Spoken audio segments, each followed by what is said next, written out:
So hello students, how are you.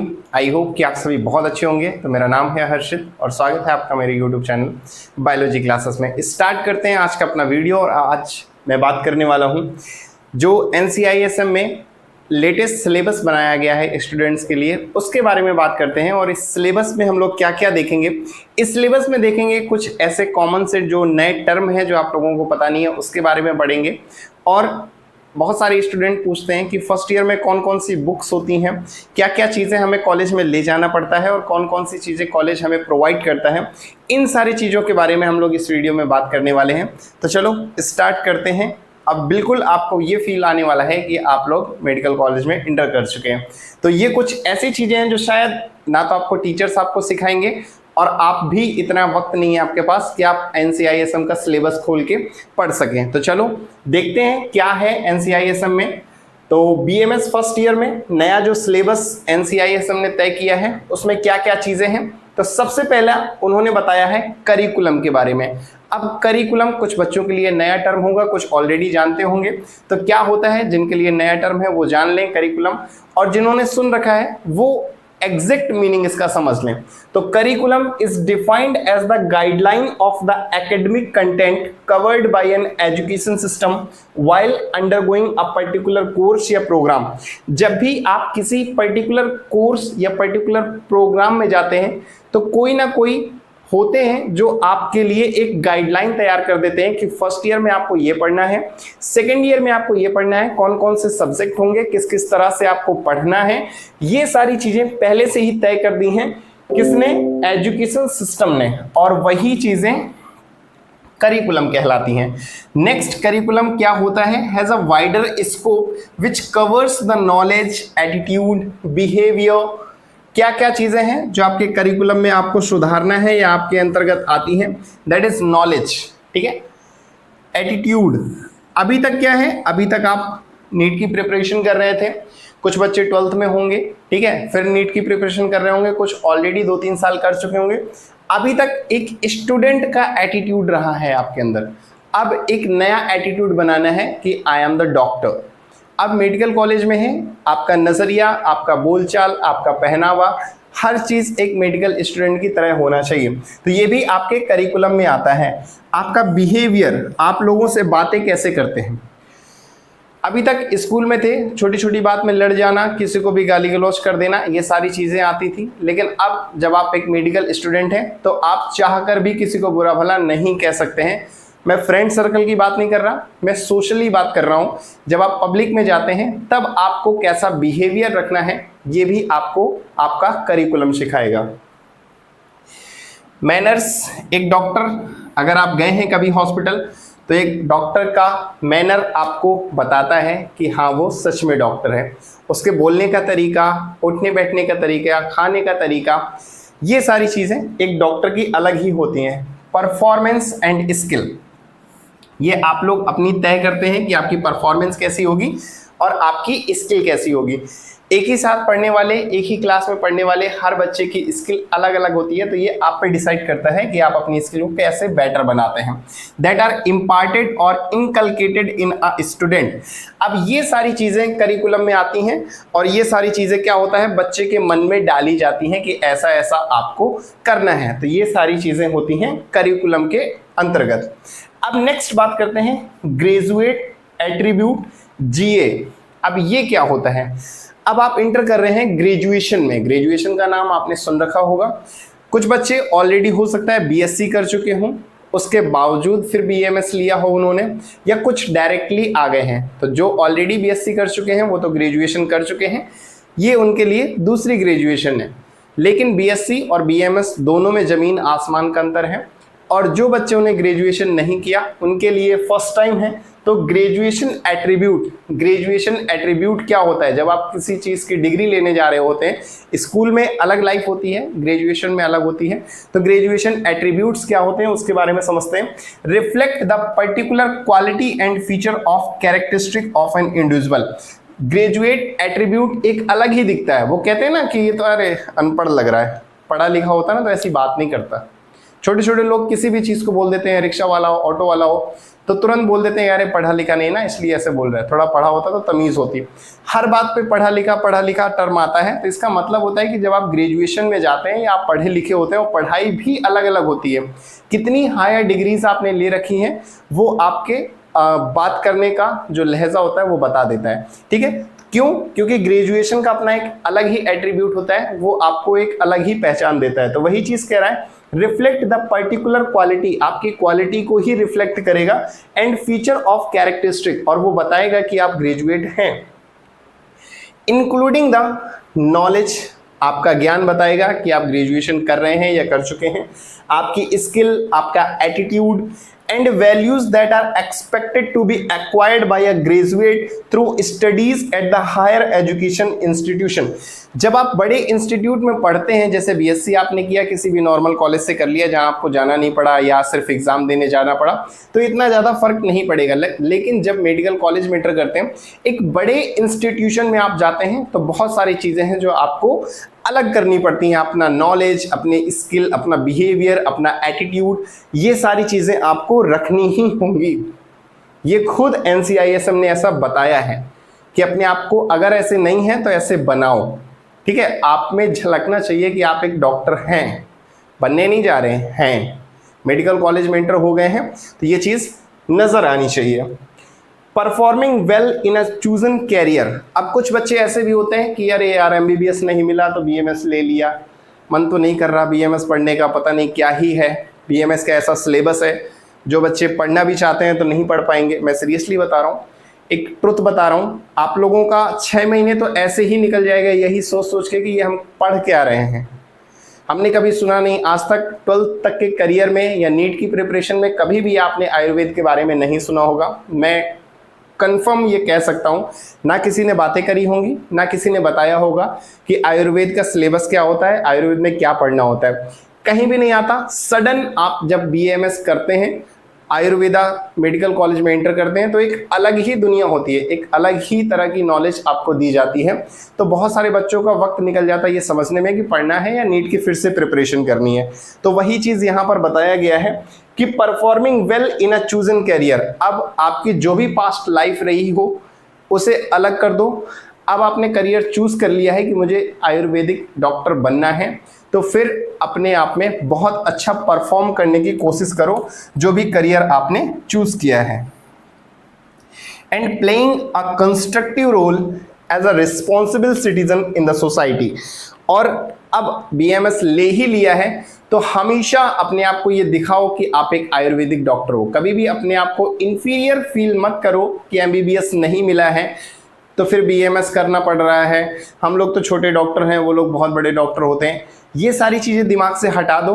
आपका knowledge, आपकी skill आपको MBBS से भी आगे लेकर के जा सकती है, और ये रियलिटी है। आज आपको समझ में नहीं आएगा, फर्स्ट ईयर में हैं, जब आप कंप्लीट कर लेंगे और उन लोगों के साथ बैठेंगे जो ऑलरेडी या तो BMS कर चुके हैं या MBBS कर रहे हैं, तब आपको पता चलेगा कि स्किल ज़्यादा मैटर करती है बजाय डिग्री के, ठीक है।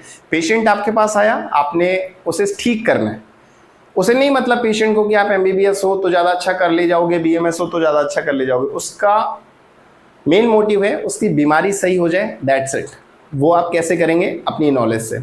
आपको अच्छी नॉलेज है, अच्छी प्रैक्टिस है, आप पेशेंट ट्रीट कर ले जाओगे, तो ये ज़्यादा मैटर करता है, ठीक है। तो इसीलिए अब करियर चूज ही कर लिया है तो उसमें बेटर परफॉर्म करने की कोशिश करो। कोशिश मतलब अपने आप में एक एटीट्यूड बनाओ कि मुझे करना ही है, ठीक है। अब आगे बात करते हैं क्या और चीज़ें हैं जो NCISM ने लागू करी हैं, और फिर उसके बाद हम लोग बात करेंगे जो आपका मेन टॉपिक है कि सर बुक्स बताइए कौन कौन सी हैं, कॉलेज देगा या बाहर से खरीदनी पड़ेंगी, तो उसकी भी हम बात।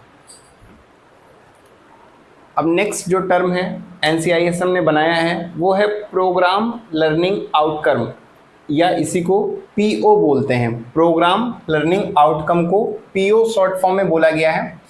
इसके अंतर्गत क्या क्या चीज़ें आती हैं?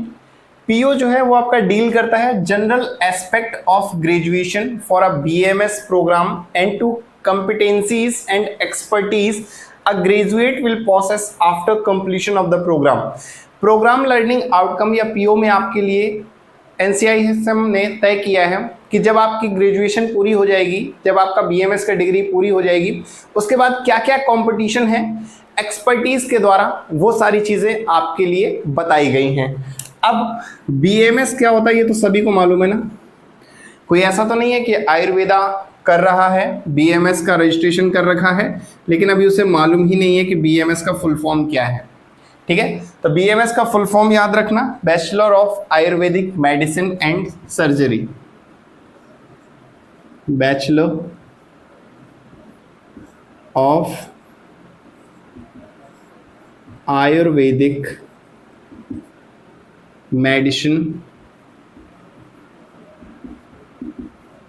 And surgery.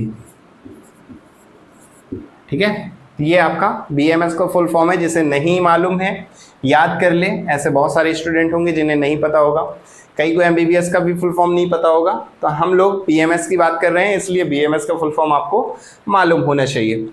नेक्स्ट है as per new MSc medical system of education है, उसके अनुसार नया क्या बना है वो चीज जान लो। पहले क्या था मैं वो भी बताऊंगा, ओल्ड क्या है। पहले नए को जानते हैं। This programme is divided in 3 professional year. अब आपको लगेगा क्या सर 3 साल का ही है क्या?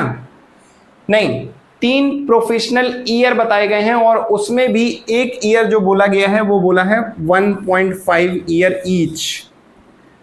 अब अगर 1.5 एक है, मतलब एक प्रोफेशनल जो है वो आपका 1.5 साल का है, 1.5 साल का एक प्रोफेशनल है, यानी कि 1 प्रॉफ 1.5 साल का है, तो टोटल 3 प्रॉफ हो गए आपके 1.5, फिर 1.5, सेकेंड प्रॉफ, फिर 1.5, थर्ड प्रॉफ। ठीक है, तो 1.5, 1.5, 1.5 ये आपके कितने हो गए 4.5 ईयर्स। तो कोर्स कितना हो गया 4.5 साल का। ठीक है, तो BMS भी आपका 4.5 साल का है, MBBS भी आपका 4.5 साल का है, BHMS भी आपका 4.5 साल का है। Followed by 1 year of internship. कोई भी हो, MBBS हो, BMS हो, BHMS हो, इसमें प्लस 1 साल आपकी 1 ईयर इंटर्नशिप, इंटर्न। ठीक है, तो टोटल हो जाते हैं 5.5 ईयर्स। ठीक है, 5.5 साल हैं जो आपको मेडिकल कॉलेज में गुजारने हैं, उसके बाद ही आपको डॉक्टरी की डिग्री मिलेगी। अब अगर न्यू MSc ये है, तो पुराना ओल्ड क्या था? ओल्ड MSc क्या कहता था? ओल्ड MSc कहता था 4.5 साल का कोर्स ही है, लेकिन जो फर्स्ट प्रोफेशनल है, फर्स्ट प्रॉफ जो है आपका वो 1 ईयर का था, सेकेंड प्रॉफ भी 1 ईयर का था, थर्ड प्रॉफ भी 1 ईयर का था, लेकिन जो फोर्थ है आपका प्रॉफ वो आपका 1.5 ईयर का था। लास्ट वाला साल थोड़ा ज़्यादा लंबा होता था, एग्ज़ाम भी बहुत देर से होते थे, लेकिन अब ये हट गया है और नया सभी 1.5 साल के हैं। यानी कि जो आपके एग्ज़ाम्स हैं, मेन एग्ज़ाम आपके नॉर्मल जो कॉलेज में लिए जा रहे हैं उनकी बात नहीं कर रहा हूँ, 6-6 महीने में वो तो अलग होंगे, फर्स्ट 6 मंथ में अलग होंगे, फिर 7 to 12th मंथ अलग होंगे, फिर 12th to 15 मंथ अलग होंगे, उनकी बात नहीं कर रहा। लेकिन जो मेन प्रॉफ एग्ज़ाम आपके होंगे वो 1.5 साल में होंगे। 1.5 साल का मतलब 12 महीने वो और 6 महीने ये, 18 मंथ बाद आपके फर्स्ट प्रॉफ जो मेन एग्ज़ाम है वो होंगे।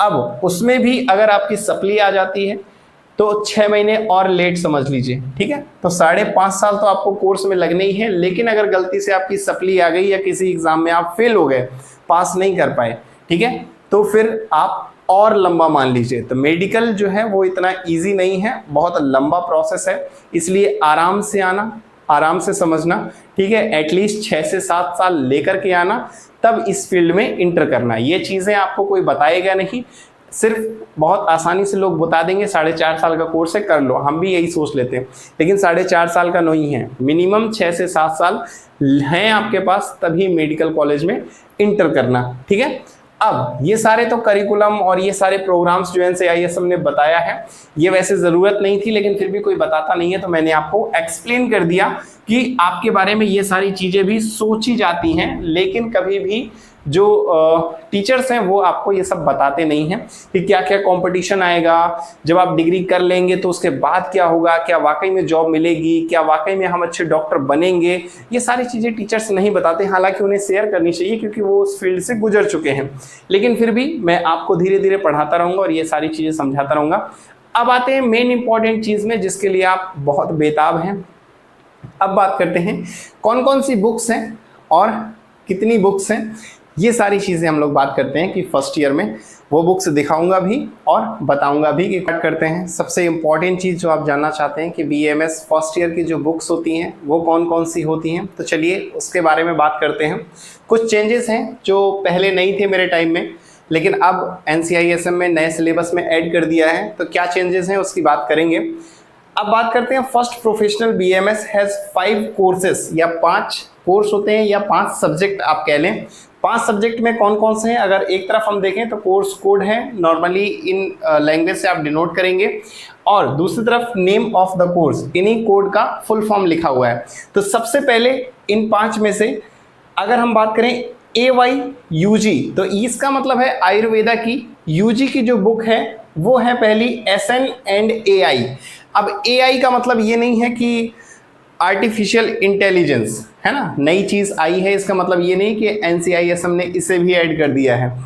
AI का मतलब है सिंपली आयुर्वेद इतिहास। इतिहास मीन्स हिस्ट्री, क्या आयुर्वेद की हिस्ट्री रही है ये भी आप फर्स्ट ईयर में पढ़ेंगे, ठीक है। तो SN का मतलब हो गया संस्कृत और AI का मतलब हो गया आयुर्वेद इतिहास। अब बहुत सारे बच्चों को कंफ्यूजन होगी, सर संस्कृत कैसे पढ़ते हैं, कैसे याद करेंगे, मैंने तो कभी नहीं पढ़ी, मैं तो CBSE बोर्ड से हूँ, ICSE से हूँ, किसी से भी हो, मुझे संस्कृत नहीं आती, कोई प्रॉब्लम नहीं, ये सारी चीज़ें हम लोग बाद में डिस्कस करेंगे। अभी हम लोग बात कर रहे हैं कोर्सेज की, सब्जेक्ट की, तो पहले उसे देखते हैं कैसे पढ़ेंगे, वो बाद का टॉपिक है। तो संस्कृत और आयुर्वेद इतिहास, तो मैं आपको बुक दिखा देता हूं संस्कृत की जो आपको पढ़नी है। ये सबसे पहले 2 बुक्स हैं जो आपको खरीदनी है BAMS फर्स्ट ईयर में, और ये कॉलेज प्रोवाइड नहीं करेगा। कुछ बच्चे ये लोग पूछते हैं कि कॉलेज देगा या बुक्स हमें खुद लेनी है, तो आपको खुद लेनी है लेकिन लेकर के नहीं आनी है। यहीं जिस शहर में भी आपका कॉलेज है वहाँ बुक्स मिल जाएंगी, इसलिए घर से लेकर के नहीं आनी है। बहुत चुलबुलाहट होगी कि पहले से ही लेकर के रख लेते हैं, पहले ही पढ़ लेते हैं, तो ऐसा मत करना, आराम से आना, ठीक है। जो चीज़ें जैसी बनाई है NCISM ने वैसे ही फॉलो करना। पहले आपका करिकुलम स्टार्ट होगा 15 दिन का, तो पहले उसमें एंजॉय करना, जो जो टीचर्स आएँ क्या बताएं ये सारी चीज़ें सुनना, उसके बाद सब्जेक्ट में पढ़ने के लिए जाना, ज़्यादा उतावले मत होना, ठीक है। तो ये संस्कृत की है। सबसे पहले संस्कृत व्याकरण अध्ययन, यानी कि व्याकरण है, संधि विच्छेद आपने सुना होगा, ठीक है। बहुत सारी चीज़ें व्याकरण में आती हैं, जैसे इंग्लिश में ग्रामर होती है ऐसे संस्कृत में भी ग्रामर होती है, तो ये इसको संस्कृत ग्रामर कह सकते हैं। सेकेंड बुक है दैट इज लघु सिद्धांत कौमुदी, ये भी आपको खरीदनी है और इसमें प्योर संस्कृत है, ये आपको पढ़नी है। सेकेंड बात करते हैं सब्जेक्ट की, आयुर्वेद UG PV। अब PV का मतलब क्या होता है, PV का मतलब होता है पदार्थ विज्ञान। अब इसके अंतर्गत हम लोग क्या पढ़ेंगे, fundamental principle of Ayurveda, Ayurveda के कौन कौन से सिद्धांत हैं उसकी बात करेंगे, एंड क्वांटम मैकेनिक्स। अब ये क्वांटम मैकेनिक्स में पता नहीं क्या ऐड कर दिया है, मुझे भी नहीं मालूम, लेकिन डरना मत, ये मत सोचना कि सर फिजिक्स नहीं आती थी इसीलिए BAMS में आना पड़ा, या फिजिक्स नहीं आती या मैथ नहीं आती इसीलिए हमने बायो लिया और यहाँ पर फिर क्वांटम फिजिक्स आ गई। तो वो वाली क्वांटम फिजिक्स नहीं है जो आपको समझ में ना आए, नॉर्मल सी क्वांटम फिजिक्स होगी, वो आपको समझ में आ जाएगी, ठीक है। तो ये आपकी पदार्थ विज्ञान। अब पदार्थ विज्ञान की बुक में आपको दिखा देता हूँ, ये 2 पार्ट है पदार्थ विज्ञान की, ठीक है। ये आपको पढ़ना है BAMS फर्स्ट ईयर में। अब आप लोग सोचोगे अरे सर इतनी छोटी छोटी सी किताबें हैं क्या, इन्हीं को पढ़ना है, तो ये छोटी छोटी सी किताबें नहीं हैं। सप्ली के लिए एक ही सब्जेक्ट काफ़ी होता है जो आपको बार बार परेशान कर सकता है, ठीक है। तो ये भले ही छोटी छोटी सी चीज़ें हैं लेकिन इनमें तो आप पास हो जाएंगे। अभी आगे देखिए और क्या क्या चीज़ें हैं जिसमें आपको पास होने के लाले पड़ेंगे। तो ये पदार्थ विज्ञान है, ठीक है, पदार्थ विज्ञान एंड आयुर्वेद इतिहास। अब ये आयुर्वेद इतिहास जो है वो संस्कृत में ऐड कर दिया है, लेकिन पहले पदार्थ विज्ञान में दिया रहता था, तो हो सकता है आगे आने वाले समय में बुक्स भी चेंज हो जाएं, लेकिन अभी आपको फिलहाल यही बुक्स मार्केट में मिलेंगी।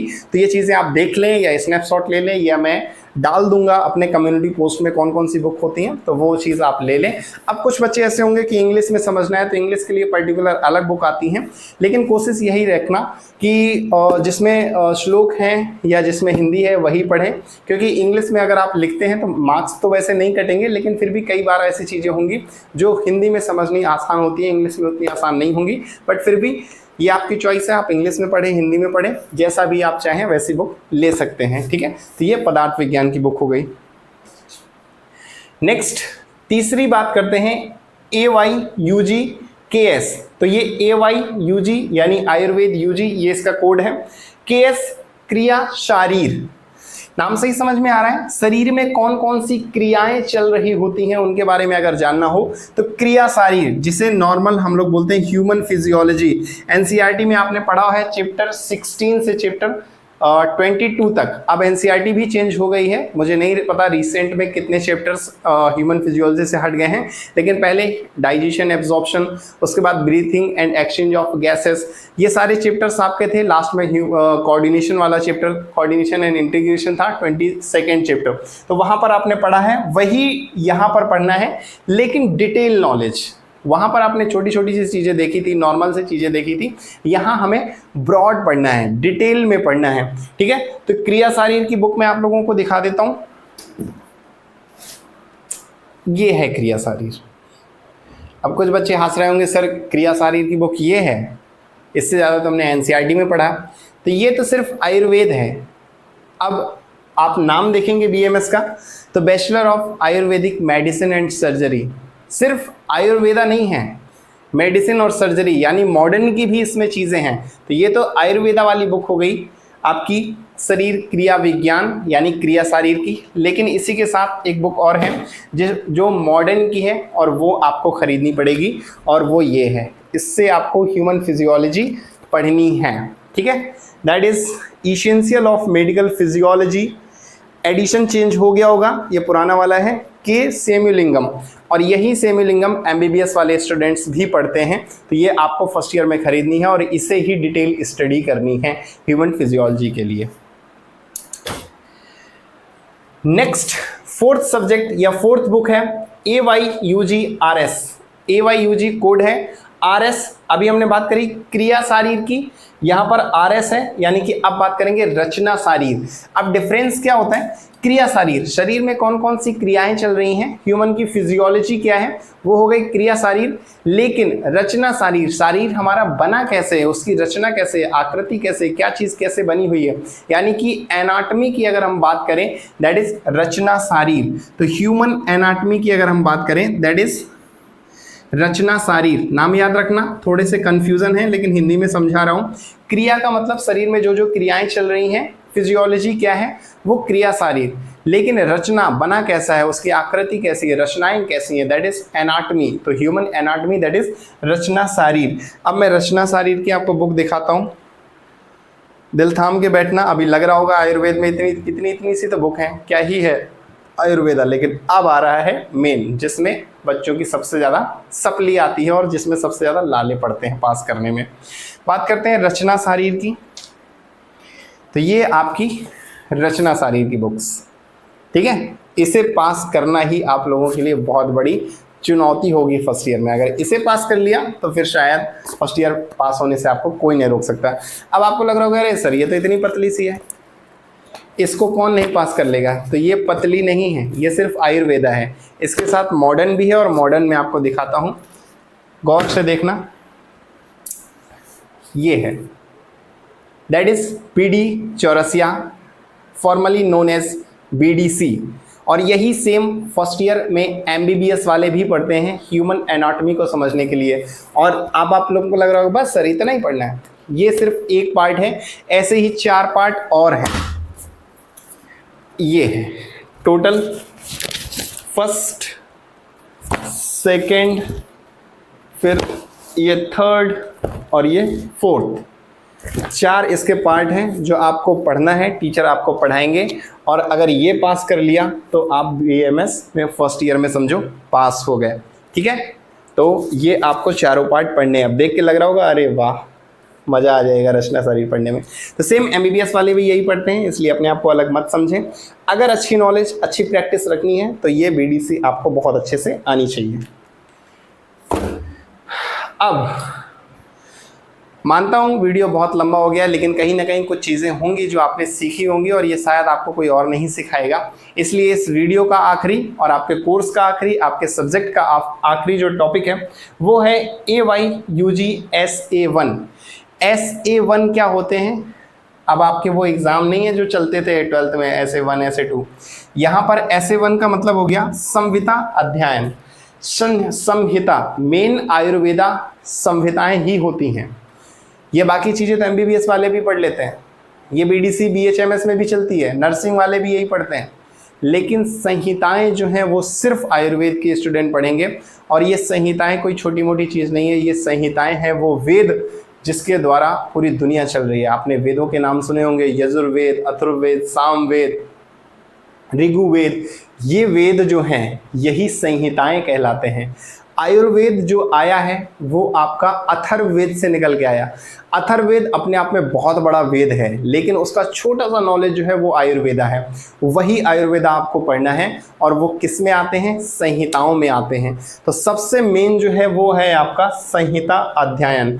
मेरे टाइम में सिर्फ एक था, दैट इज अष्टांग हृदय सूत्र स्थान 1 से 15। हमारे में चैप्टर्स थोड़ी ज़्यादा थे, लेकिन सिर्फ अष्टांग हृदय ही था।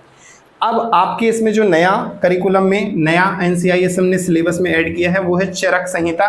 ये पहले सेकेंड ईयर में था, हम लोग ने सेकेंड ईयर में पढ़ा है, लेकिन अब फर्स्ट ईयर में भी है। बट क्या है कि कुछ चैप्टर्स कम कर दिए गए हैं और चैप्टर सिर्फ 1 से 12 ही हैं, वो भी किसके? सूत्र स्थान के। अलग अलग स्थान हैं। ये सारी चीज़ें जब बुक आप खरीदेंगे तो सब समझ में आ जाएगा। अभी सुन लो, नहीं समझ में आ रहा है कोई बात नहीं, बस सिर्फ सुन लो, सुनी हुई चीज़ें दोबारा देखोगे तो याद आ जाएगी। तो संहिता में आपको अष्टांग हृदय पढ़ना है, सूत्र स्थान 1 से 15, और चरक संहिता सूत्र स्थान आपको 1 to 12। ये आपका SA1 में आ रहा है। अब 1 लिखा है, इसका मतलब SA2 भी होगा, वो आपको सेकेंड ईयर में मिलेगा। तो फर्स्ट ईयर में अब मैं आपको अष्टांग हृदय और चरक संहिता भी दिखाता हूँ। ये है आपकी अष्टांग हृदय संहिता, यानी कि इसमें आप बहुत सारी चीज़ें सीखेंगे। कब आपको सो के उठना है, कब आपको क्या खाना है, कितने टाइम खाना है, कब क्या नहीं खाना है, ठीक है। ब्रह्म मुहूर्त में उठने के क्या क्या फ़ायदे होते हैं। आपने सुना होगा कि रीडर्स बिकम लीडर्स। जितने भी देश में सक्सेसफुल लोग हैं वो हमेशा मॉर्निंग रूटीन सुबह उठते हैं। तो ऐसा क्या है कि वो सुबह उठते हैं तो इतने सक्सेसफुल हैं? तो ये सारी चीज़ें इन संहिताओं में लिखी हुई है। वो लोग भी कहीं ना कहीं पढ़कर ही ये चीज़ सीखते हैं और फिर वो सुबह उठने की आदत बना लेते हैं, जॉगिंग करने की, व्यायाम करने की, सही से चीज़ें खाने की, फास्ट फूड ना खाने की, ये सारी आदत बना लेते हैं और इसीलिए इतने फिट रहते हैं। तो ये सारी चीज़ें आपको कहाँ मिलेंगी? संहिताओं में ही मिलेंगी, ठीक है। बहुत इंटरेस्टिंग है जब आप इसको पढ़ेंगे। हालांकि स्टार्टिंग में बहुत बोरिंग लगेगा, समझ नहीं आएगा ये क्या पढ़ रहे हैं, लेकिन जैसे जैसे आप इसको स्टडी अपनी हैबिट बना लेंगे इसको पढ़ने की, वैसे वैसे आप बहुत सारी चीज़ें हैं जो सीखेंगे जो बाकी जो है वो नहीं सीख पाएंगे। आयुर्वेदा, आयुर का मीन्स होता है लाइफ और वेदा का मतलब होता है नॉलेज। जिंदगी की नॉलेज ही आयुर्वेदा है। आपको ज़िंदगी कैसे जीनी है, पेशेंट को तो ट्रीट करना अलग बात है, लेकिन पेशेंट कभी बनना ही नहीं है, ये सिर्फ आपको आयुर्वेदा सिखाएगा और आयुर्वेदा में भी ये संहिताएं सिखाएंगी। तो ये तो हो गया आपका अष्टांग हृदयम, ठीक है। सेकंड जो है आपकी चरक संहिता है, ये पहले सेकंड ईयर में थी, अब फर्स्ट ईयर में है। ये बुक आपको खरीदनी पड़ेगी। अभी ऐसा कुछ नहीं है कि 1 से 12 के लिए अलग बुक बनी हुई हो। यही बुक आपको सेकंड ईयर में फिर से पढ़नी है, इसलिए फर्स्ट ईयर में ये मत सोचना कि नहीं लेंगे। बुक सभी को लेना है, ठीक है। बुक लेने से या और बुक पढ़ने से, मैंने जैसा कि भी बताया, रीडर्स बिकम लीडर्स, ठीक है। जो पढ़ते हैं वही अच्छा लीड कर पाते हैं दुनिया को, इसलिए पढ़ने की आदत डालें और ये बुक ज़रूर खरीदें, बहुत इंपॉर्टेंट है, ठीक है। तो ये आपकी चरक संहिता है। और आज जितने भी टॉपिक हैं, जितने भी सब्जेक्ट हैं, यहाँ तक सारे समझ में आ गए होंगे। तो इसी के साथ आज इस लेक्चर को एंड करते हैं। बहुत लंबा लेक्चर होता जाएगा, चीज़ें और भी हैं, लेकिन शायद मैं कोशिश करूंगा कि बाद में आपको एक्सप्लेन कर सकूं। तो आई होप कि यहाँ तक चीज़ें समझ में आई होंगी। वीडियो लंबा हो गया है, उसके लिए हम रियली सॉरी, लेकिन चीज़ें आपको समझ में आई होंगी। मिलते हैं नेक्स्ट लेक्चर में। Thank you, bye bye, tata, take care and good night.